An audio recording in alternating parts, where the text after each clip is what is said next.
So you get to that point. So you decide that you're going to go to school in the Philippines. There's only 2 PT schools in Iloilo City, and it was air conditioned and non-air conditioned. Okay, so my name is Dr. Matt Hansen, and I'm a physical therapist.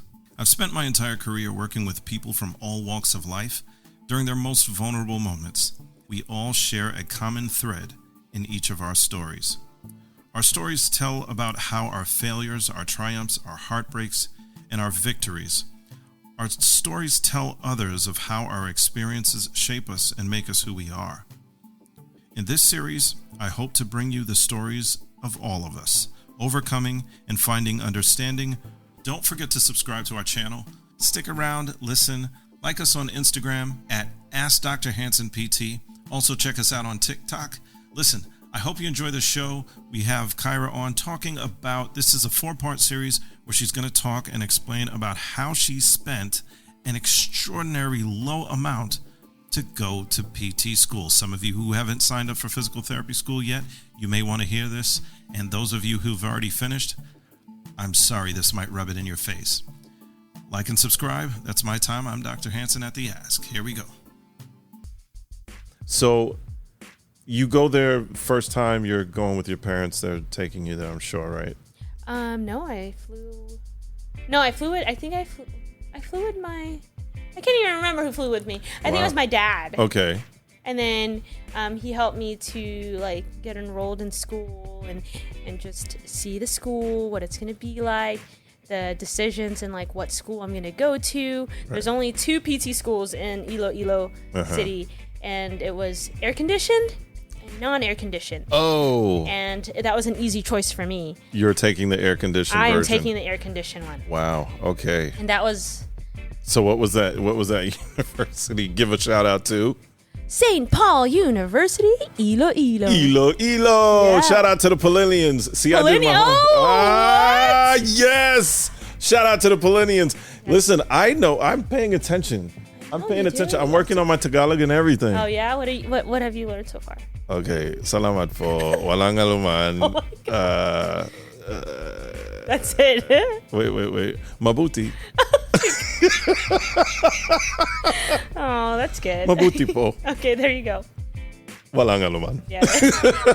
So tell me this. So you went to school in Iloilo, but there are other schools in the Philippines, because yeah, there's a lot. I went to school in the province. So if you go to Manila, there's a lot of different choices. Obviously, a lot of bigger schools, but for me, because I had family closer, it's a bigger city, but not too big. Right. And it had access to everything. And if I needed anything, my family was close enough. Right. To kind of help me if there was any problems. So that's why we decided Iloilo. But there's many schools in not just Manila, but other provinces in the Philippines. And that's really why you picked St. Paul's, because of that. Just the proximity to family and the air conditioning, right? So. Well, here's the thing. My mom and my parents really just gave me Iloilo, and I just had to decide which, because our house is there. Right. Yeah, so I just got to choose between the two. I just got to choose between the 2 schools. It's just a practical choice, though. Yes. Okay, that's fair. I mean, and comfort, right? Make life easier. So another question for you is that when you get all set up, ready to go to school. Give me the rundown. Like, what is it like now? So how many years did you spend going to school there in the Philippines? Okay, so when I went to school in the Philippines, the PT program was a bachelor's degree, but it was a 5-year program. So it's like 4 years of didactics, and then the last year is internship, your thesis, and then you have a few exams, like monthly exams, to prepare you for graduation. And then it's kind of weird there. The first semester of your first year is like general subjects, things like PE, and like religious education. Right, because you're at a Catholic university. Yes. Right? Oh, yes. Yeah. It's a Catholic university. So they just had like what they called the common first year Polinians, which is the general subjects. Okay. And then second to fourth year was when we dived into the PT subjects and stuff like that. So really you're doing essentially, so it's 1 year of basic and then 3 years of didactic PT stuff. Yes, including summer too. We didn't really have a summer break. No summer breaks. Okay. Yeah, I graduated, I think like June 9th, From 2014. high school. And then I flew to the Philippines like June 12th. And then I started June 30th. Wow. Yeah. So not really much downtime. And then you're going now for the full time for PT school. Yes. So you go through the program, you're going through this whole process. Give me like a rundown of what your day-to-day is like. We talked about this before, so I really want to kind of get into this. Okay. So we typically have classes Monday through Saturdays. And for the most part, they're like 7 to 7. So we start 7 in the morning and at 7 p.m.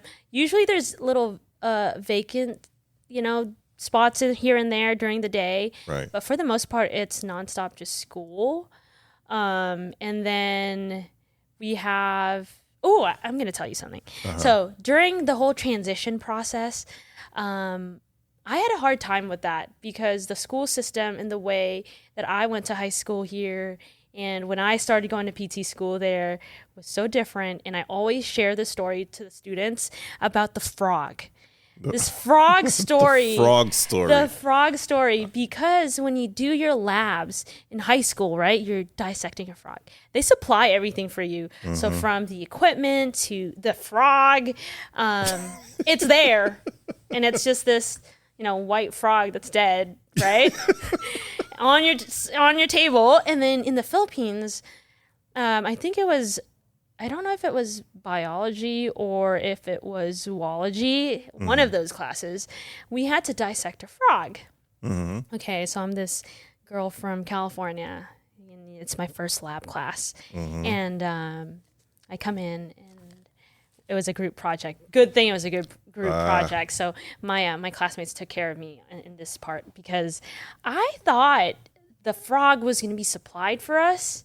Like, because where are you going to get a frog from in California? Yeah, where are you going to catch a frog? But you had to catch it in your house somewhere, living around your backyard, your front yard, wherever. And I was like, oh my gosh. And then you had to have your own dissecting kit. I was like, oh my gosh, I thought this was supplied for me. And I went to the teacher and I was like, oh, I had no idea that I had to get my own frog. But then good thing it was a group project and my friends took care of me and we had a frog that day. So let me ask you this, because it was nice though.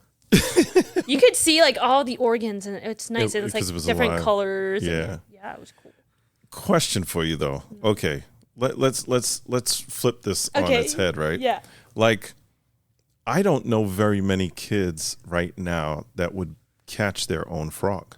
It's scary. I wouldn't catch my own frog. I was going to ask you, would you catch the frog if you had no group, you had to do it on your own? Do you think you could have caught that frog? No, I would have paid somebody to do that for me. Wow. Yeah. No, I'm scared of anything creepy crawlers, like cockroaches, in the Philippines, cockroaches, spiders. I'm scared. Wow. So you and I caught one here today. Did I tell you about it? I did not know you. I killed it. I murdered the cockroach. You murdered a cockroach? I did. How are you feeling about yourself now that you've murdered a cockroach?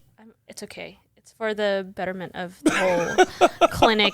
Because I saw it, I was treating somebody, and then I was like, and I was just crawling, and I was like, and there was somebody there, the patient's family, sitting on the chair, and I was like, I'm so sorry, but I just really need to kill that cockroach right underneath you. Oh no, I didn't see that. Oh, I know. And then Sarah was like, oh.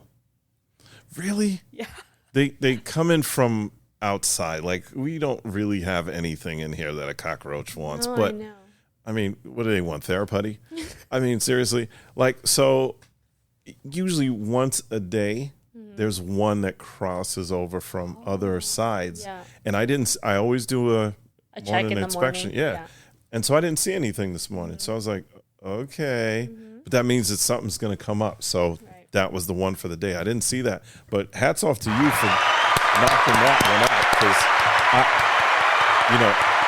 I literally talk to these things about disrespecting my territory. I'm like the equalizer when it comes to that. Like, Yeah, I'm good with cockroaches as long as they don't fly. In the Philippines, see, I don't do like Philippine cockroaches because they fly. They're huge. They're like this big. Yeah. It's the tropics. Like in Jamaica, they're like that too. Like they'll fly and Oh my gosh! you never know what you're gonna get with that. But the one here earlier was just like super teeny. Oh, was it teeny? Oh, Yeah, it was small. We get I got one yesterday. It was a Whopper. It was a bit disrespectful to me just walking inside the place oh my goodness, I know. Like somebody invited the cockroach in. Like seriously, people, roaches, anyways. So let me ask you this now. So you're in the Philippines. You're adjusting. So another big question is, right? So you are acculturated to living here in the States. Like you're not going out and picking up frogs. So, but you're used to like Chick-fil-A, that sort of thing, right? And you go to the Philippines and you're eating Jollibee like every day now. Yes, Jollibee is. Shout out to Jollibee. Jollibee is not a sponsor of this podcast, but you could be. You could be. Salamat po. Yes. Bida ang saya. Oh, that's good. Yeah, see? I'm coming for you, Philippines. Sign up for my tour. I will be there. Who needs to see BTS? You have me. Shout out Jollibee. You could sponsor this thing. Anyways, so you get there and you're just you have to adjust to this culture because even your accent is terrible. Yeah. Oh my goodness! When I went there, they would tease me for the American accent, and they said that what they call the Hiligaynon, which is like the dialect. Yeah. They would say that I have like an Americanized accent of the Hiligaynon. Oh. So then they would like tease me, which like I don't really care, whatever. So then I was like, okay. So then you would have to, because people get really shy around you if you speak in like an American accent. So somehow you have to like develop that like American but like Hiligaynon or like Filipino accent. So then now I have a problem sometimes. I'm like, okay, this is how I would say it in Filipino, like in a Filipino American accent. Yeah. I'm like, oh, how do you say this now? Code switching. Yeah. That's what they call it, code switching. Yeah. Like you get around your folks. You got to be able to. It depends on who you're talking to. And then if you're not in the right code, then people are looking at you like, what's wrong with you? Yeah, that's You're true. diseased. Because I would say if you're going to go to the Philippines, it has to be kind of in the medical field. It has to be like nursing or PT. If you're going to go into computer or engineering and stuff like that, I would say stay here. Okay. That's I just don't know. I don't know enough about how they transition here. And I think just the technology that's available here is just so different than what's out there. So I think it would be better if you were to go to school here. So question for you. When you're now in the Philippines, the educational approach is also different as well. Talk a little bit about that. Okay, so they're very different. I feel like I'm talking about PT school here. Yeah, just PT school. So PT school here is, I think they're designed for you to be prepared for the board exam. Right. So they really do prepare you. Whatever they feel like is going to be shown in the board exam, that's what they teach you. I think in the Philippines, they try to teach you as many concepts as possible, that sometimes it's hard when you get to the board exam because, like, do you study all of the concepts that you've learned? What's going to be on the board exam? Like here, there's like that outline that tells you how many questions is going to be on this, how many questions is going to be on this. Right. In the Philippines, it's like their board exam is like 2 days, 250 questions each, 3 different subjects, and it's really anything under the sun. So like you really do have to like learn everything because you just don't know what's going to be, what topic heavy they're going to be when it comes to the board exam. And then when it comes to education, I don't know how it is here when it comes to PT school, but we always had like a lecture and then we would have a lab. Usually the lecture and labs would be on the same day. Yeah, it's the same way here as well. Then it is, yeah. But let's see. And we would have practical exams. Oh, yeah. That's the one that I felt like was different because a lot of our practical exams, for example, there's 90 students in our whole batch. Wow. When we started. Yeah. And then we would have a practical exam, and it's usually randomly picked. So there would be a little snowball.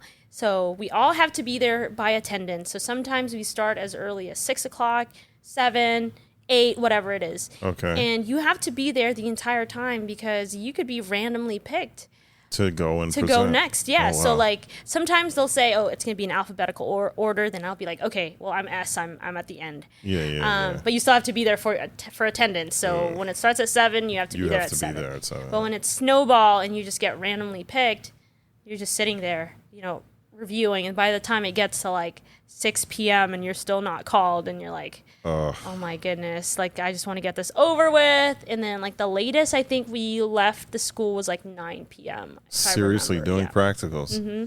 Wow. Yeah, so it's I felt like it was tiring physically. Yeah.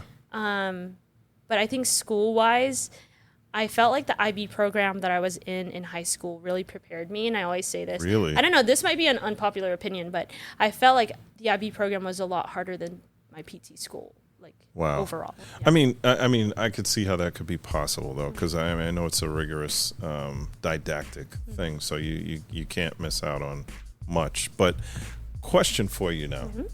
So, would you say that anyone from the United States could go to the Philippines and go to PT school? Listen, stay tuned for part 3 of this discussion.